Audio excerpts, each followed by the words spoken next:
Okay, so we are going to Keith's house to drop the motor in his land speed race car. This motor is Freiburger's motor. That's their setup. He owns the car. Keith owns the car.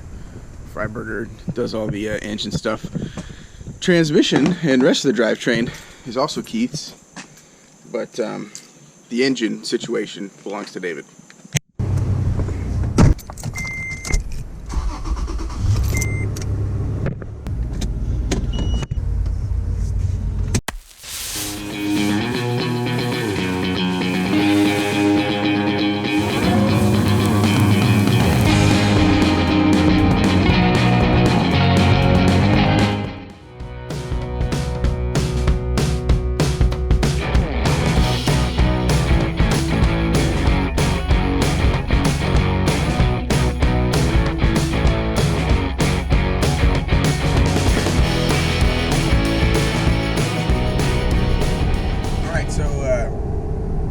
Keith and I used to work at the same place. He's since retired. We are both helicopter pilots by trade. And about 2 years ago, I moved out to Lower Alabama and took a job contracting for the Army, providing flight instruction to Army students. So, it's a pretty big company that holds the contract. There's about 300 instructor pilots. So the fact that Keith and I, didn't know each other up until the point we met is no surprise. But so what happened is, out on the flight line, there's a lot of helicopters, and they're kind of parked over, like, I don't know, probably like a square mile, I'd imagine.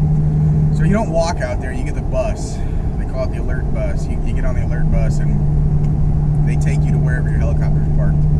Well, about 2 years ago, I was a new guy, and I was buttoning up my helicopter for the day, and the bus came by. And typically, if you're not ready for the bus, you just wave them off so people don't have to wait.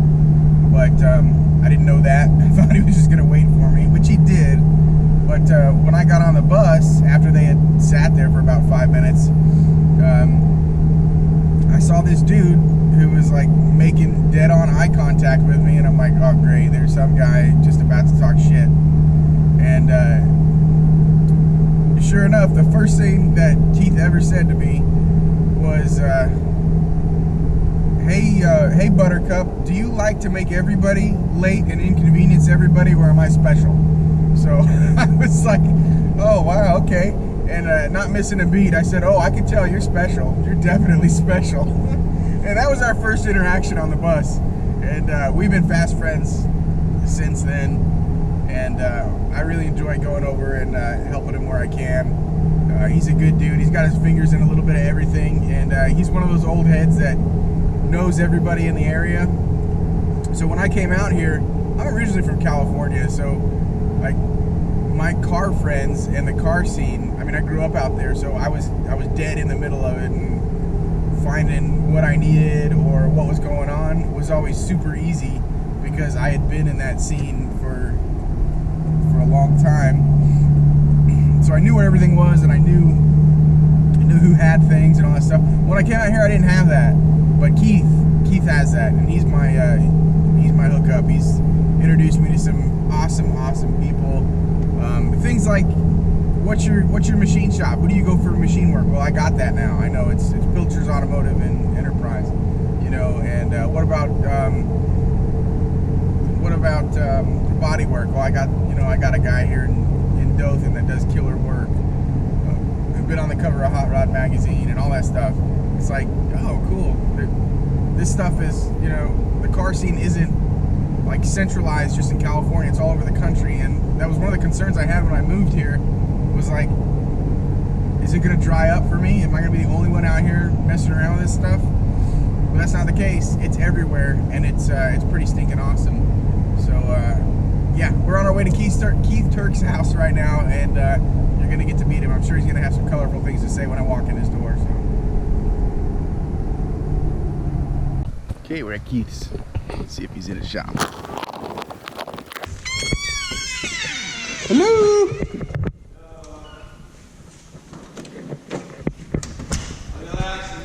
What's happening? How are you, Cupcake? This place, this dump?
Get what?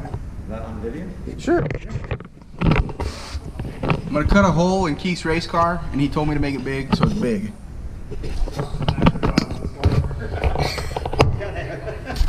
Exactly what that is.